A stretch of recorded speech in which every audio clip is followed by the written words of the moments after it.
Voltando, meu povo, a sujeitos do contrato de trabalho, a gente está trabalhando a figura dos empregados. E aí eu parei no empregado doméstico. Então, meu povo, falando de empregado doméstico, a gente tem que ver a definição que está na própria lei do doméstico, a lei complementar número 150/2015, que diz que doméstico, empregado doméstico, é aquele que presta serviços de natureza não eventual e de finalidade não lucrativa à pessoa ou à família no âmbito residencial dessas e pelo menos 3 vezes na semana.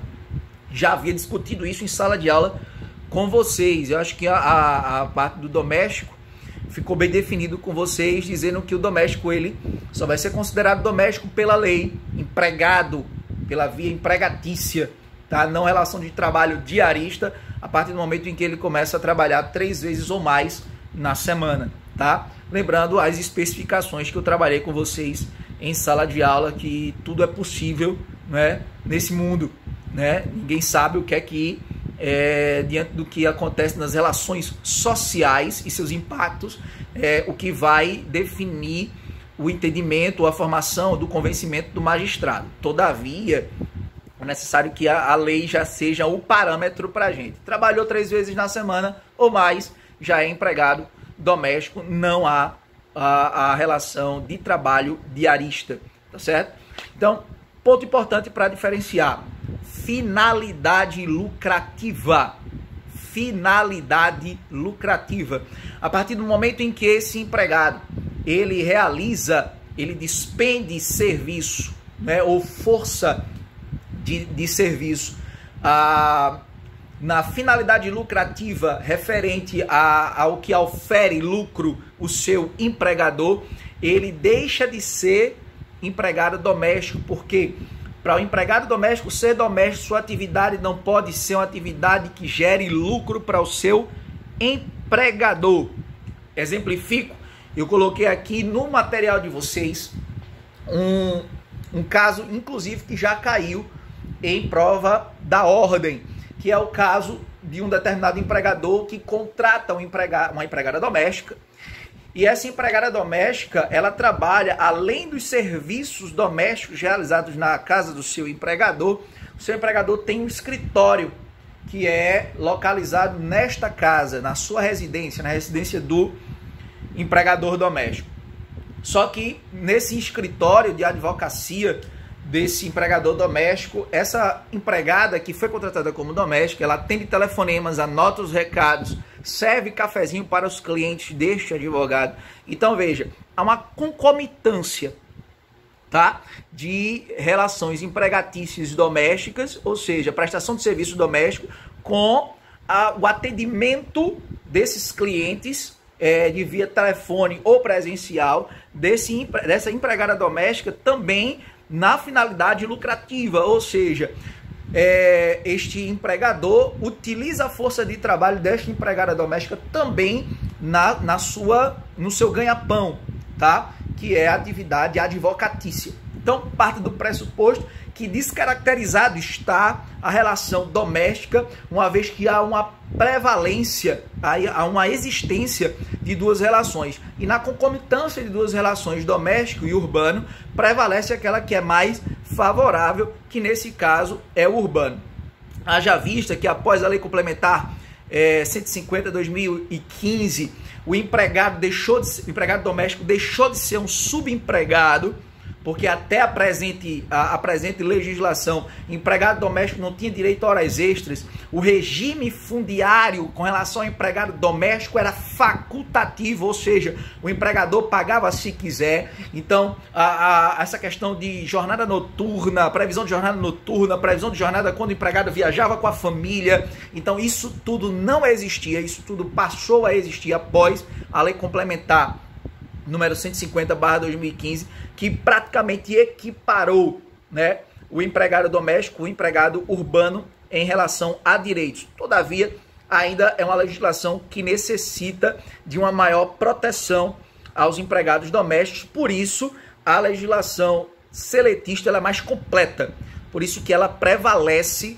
em detrimento, em prejuízo da relação doméstica nesta concomitância que eu acabei de falar para vocês. Então, a necessidade diferencial doméstico do urbano está justamente aí, na análise da finalidade lucrativa. Se eu contrato alguém como doméstico e na realidade esse doméstico ele faz quentinhas juntamente comigo para que eu possa vender, então eu estou descaracterizando a relação empregatícia doméstica, até porque eu estou utilizando a força de trabalho dele para angariar lucro para mim, empregador.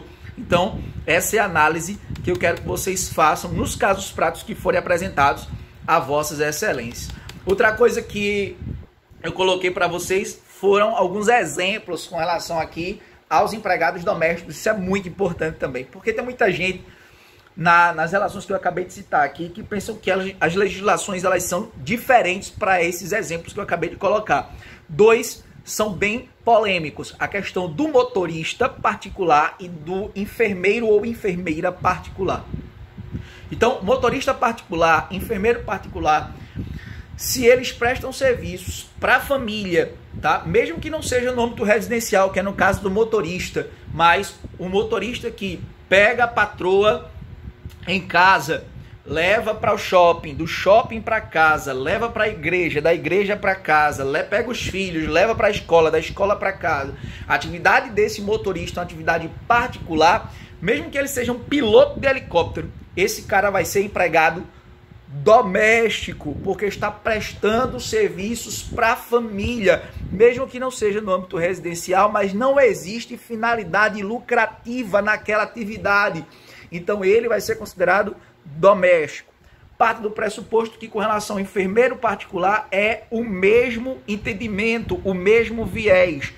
A partir do momento que eu contrato um enfermeiro particular para tratar da minha mãe acamada, ela presta os seus serviços de enfermeiro no âmbito residencial, sem finalidade lucrativa, para aquele membro da família em específico, recebe por aquilo, estão presentes todos os requisitos caracterizadores da relação de emprego, mas ela vai ser considerada, à luz da legislação, mesmo que enfermeira, sendo enfermeira particular, o chamado empregado doméstico. Então, quando essa enfermeira ingressar com a sua reclamação trabalhista, a fundamentação para o advogado dessa reclamação trabalhista vai ser na Lei Complementar 150/2015. Perfeito, meu povo?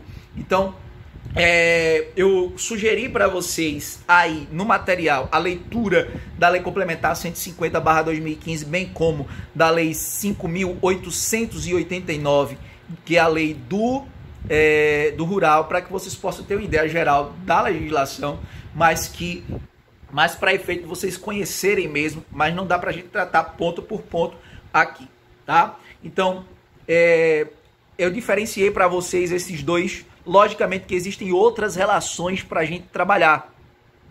A mãe social, né?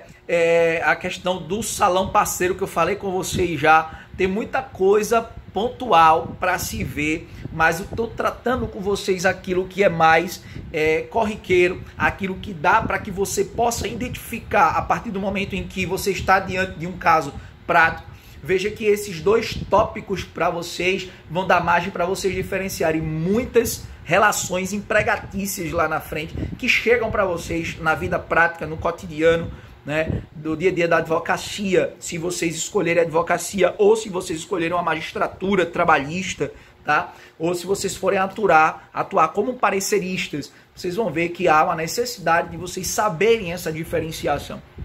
Então, trazendo esses principais aspectos, a gente consegue diferenciar muita coisa lá na frente, tá bom? Então, com o passar do tempo, a gente vai trazendo mais informações para vocês. Próximo vídeo, eu vou trabalhar a figura do empregador sob 3 tópicos específicos: grupo econômico, dono da obra e subempreitada, também muito corriqueiros em prova. Então, vou trabalhar isso com vocês agora nesse terceiro vídeo. Eu quero fazer vídeos curtos, mas que tragam aspectos práticos da coisa para a gente diferenciar. Aguardo as dúvidas de vossas excelências e até o próximo vídeo, se Deus quiser.